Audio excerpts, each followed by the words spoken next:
Ladies and gentlemen, if there is one Korean musician and composer responsible for helping Korean singers sing at Carnegie Hall in New York City, that person would be GIL OK-Yoon. If there is one Korean that scored about 20 Korean feature films, that would be GIL OK-Yoon. If there is one Korean that represented Korean jazz music at the Olympics more than anyone else, that would also be GIL OK-Yoon. There were more babies born in the 60s when Patty Kim sang GIL OK-Yoon's love songs than any other time in Korean census history. When GIL OK-Yoon's orchestra performed his Arirang Fantasy at the Olympics, the audience wept and gave him a standing ovation. The audience was made up of people from all over the world, proving that music is truly universal. As you watch this film, GIL OK-Yoon will tell you he got rich by performing for hundreds of thousands of American soldiers in South Korea and Vietnam. But he never got nominated to receive the Kennedy Center Honors Medal, nor did Patty Kim or Insuni, who also sang at Carnegie Hall, but never got invited to the Kennedy Center. In fact, GIL OK-Yoon and Patty Kim met while performing for soldiers in Vietnam. For all the people that GIL OK-Yoon influenced, no university in Korea has a music class about his work, nor any school of music named for him. So we thought it appropriate to pay homage through an interview we did before the advent of K-pop. Because GIL OK-Yoon opened up doors and broke down restrictions in Japan for Korean musicians, today Korean pop entertainers make millions of dollars because of GIL OK-Yoon's music in Japan, where he was known as Junior Shia, or Yoshia Jun.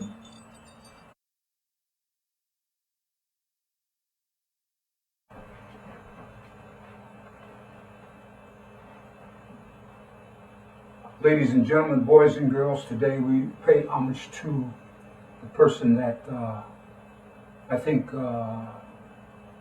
more or less started the Korean wave in Western style jazz music in South Korea. And I'll introduce myself as No Han.Ouk입니다. What I said was my name was No Han.Ouk. And we want to today pay homage to GIL OK-Yoon. When I interviewed GIL OK-Yoon in the 90s, he told me that he started out on the guitar and playing stuff like Segovia. And later on, he started to write, and he switched over to the wind instruments, the tenor saxophone and the soprano. Later in life, the soprano saxophone, along with John Coltrane and people like that. Every composer knows that they need a pretty face to put interpretation on their songs. So that's when he met the singer Patty Kim, and during the Eighth Army circuit. Most of the musicians in the 40s and 50s played the Eighth Army circuit in Seoul, Korea. And we have a picture of Patty Kim over here. She's finger popping, and as you can see, and if you look in Dr. David Silverman's book, get a close-up on that, page 43, you'll see that the ancient Egyptians were finger popping. It wasn't invented by the Americans. It was invented in Africa, as far as we know, and we can assume that GIL OK-Yoon and Patty Kim saw the Americans, rhythm and blues people, finger popping, so they also use that technique for syncopation purposes. GIL OK-Yoon was probably the biggest international superstar that Korea has produced. Here he is in America, halfway around the world, but his children is on his mind because he mentions his baby daughter's name, Amy. So, and then off camera, he shared a picture with me of his first daughter sitting at a table with him. And so you know he loved children as he did all people. And he made my daughters laugh when he was here also.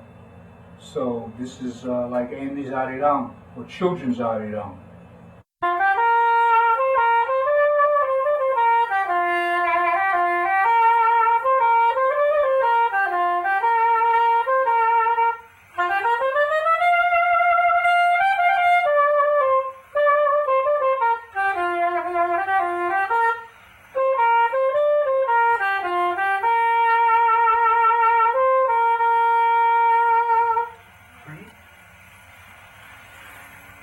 My daughter Annie can play this one. Just one note.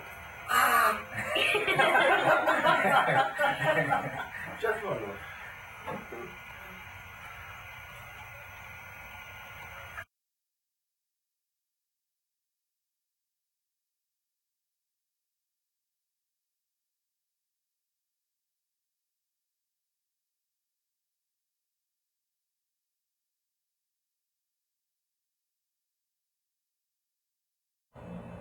In this next scene, GIL OK-Yoon tells how he and his classmates at Seoul National University could postpone army service if they were science students. And he was among some of the other dental students. I say GIL OK-Yoon was part of the first wave of modern artists that came in Korea, that came after the war, because of his classmates at Seoul National University became actors. Actors such as Shin Young-kyun and Park An, and alumni Lee Nak-hoon. Later, Roo Bok-sung became his drummer with the GIL OK-Yoon Jazz All-Stars. Today, many young Koreans don't know that GIL OK-Yoon composed music for about 25 films, about 20 in Korea and about 5 in Japan. And some of these films starred Kim Ji-mi, who Koreans compared to Elizabeth Taylor in America. I entered Seoul University Dental College in 1946. And in those days, it was probably more difficult to get in than it is now. Oh yes, very much, because it was during the World War II, and most Japanese and Korean young boys had to go to army service. Right. But if we can enter the scientific field of colleges like technology, engineering, medicine, high tech, same thing there. we can postpone to join the army. To expose the American public to the Korean system of education. When we talk about school, we take it for granted here, I think. We don't realize, I didn't realize until I went to Korea, that the entrance exam starts in junior high school. In 7th grade, you have to take the entrance exam. Plus you have to have the money up front, plus you have to pass the test. And you have to have both of those up front, and if you don't go to school beyond the 6th grade. Is that not true? Oh, yes, that is true. So our entrance exams don't start until after high school. But I think the Far East may have a better system, because it puts it on the parents' mind, it puts it on the student's mind that early in life is that this is what I have to do, and this is, if I don't, this is my fate, and if I don't do it now, there's no next time. There's no adult school at night, or there's no welfare plan, or those things we take for granted. They just don't exist in the Far East. Today, young Americans are auditioning for the Korean recording companies, and these companies are mostly known as K-pop recording companies. And so if you're going to audition for these companies, I'm going to give you some little things that can help you think in terms of English and Korean. And if you know how to write the Korean or Hangul, then that'll surprise him and make a good impression on him. Okay, basically, Korea, the Hangul has consonants and vowels. And the first thing you're going to write when you write Korean is a consonant. If it's a 2-character word, you're going to have 1 consonant, 1 vowel. If it's 3, you're going to go consonant, vowel, consonant. If it's 4 characters, you're going to go consonant, vowel, like that. So my little impression of English is I'm going to use the word in the state of Oregon. And when I hear the Oregon, it reminds me of the Korean word Oreganman, which is a greeting. It's a Oreganmani Danenga. That's like if you haven't seen a person for a long time, they say Oreganman. And when I hear Oregon, the state of Oregon, which is in the northwest part of America, and it's written Oregon.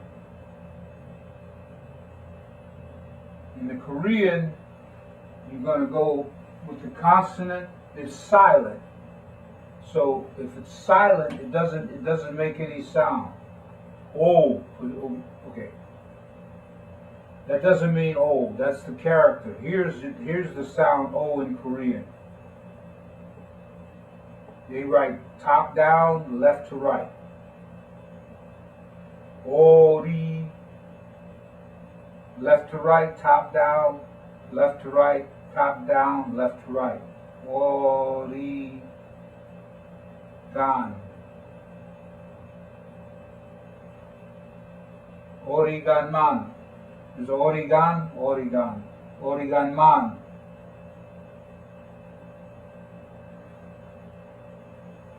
Okay? So it's a challenge to the songwriter to put something together with Oregon man and Oregon, or Oregon and Oregon man. So, and another one is when I hear the word kidario, if you call somebody in Korea on the telephone, you might hear someone say, Jokum kidario seo. Okay, forget about Jokum. Jokum just means little. They're telling you to wait a little bit, or wait a moment. In English, you say, wait a minute, wait a moment. They're saying the same thing.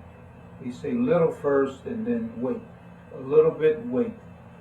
Jokum means wait. But the kidario part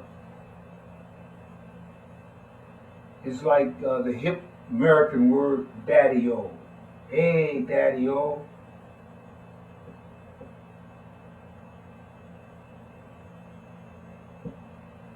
Daddy-o. Hey, daddy, it's like daddy, but the hip, we say hip because they changed daddy to daddy-o in the 50s, I think. So, kidario, ki, da, di, o. Kidario seo. Kidario is like, reminds me of when you say dario. This part, dario, not the key, but the dario part. I think you get the gist. But, so it's your challenge as a songwriter to impress these K-pop companies. So when you write in Korean, you got what, 14 consonants.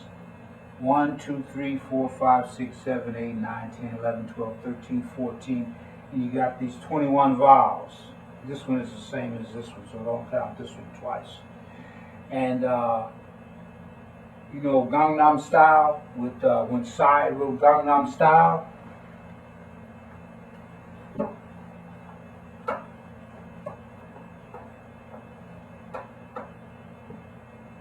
It's the same consonant. It's between a K and a G.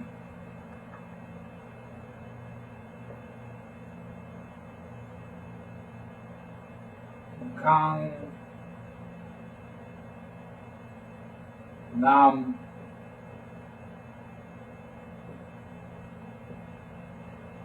consonant, vowel, consonant, consonant, vowel, consonant, consonant, vowel,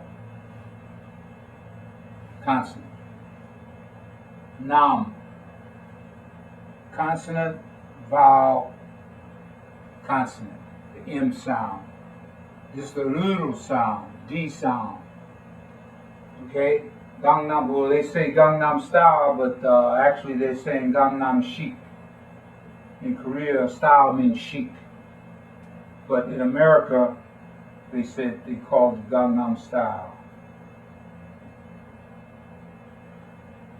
And that was by Psy. But there's a lot of other artists in K-pop. But as an American, if you can impress these companies greatly if you walk in and you've written something in Korean or Korean English. That's your challenge, to get it to the English and the Korean and impress these companies before you go. GIL OK-Yoon told me when he was getting on the plane to go to New York at the airport, I asked him how many songs he had written, and he said about 1,000. So even today, if he wrote a lot of songs for Patty Kim for GIL Records. So if GIL Records announced that they were going to release a mini album with 5 top hits or 10 top hits from the old, if they reissued some of those old tunes, it would be sold out before it went on sale. So they said they're going to press 100,000 mini albums from the 60s with Patty Kim and GIL OK-Yoon. It would sell out. GIL OK-Yoon didn't write as many songs as Park Chun-Suk, but he encouraged Park Chun-Suk to get into music from Seoul National University.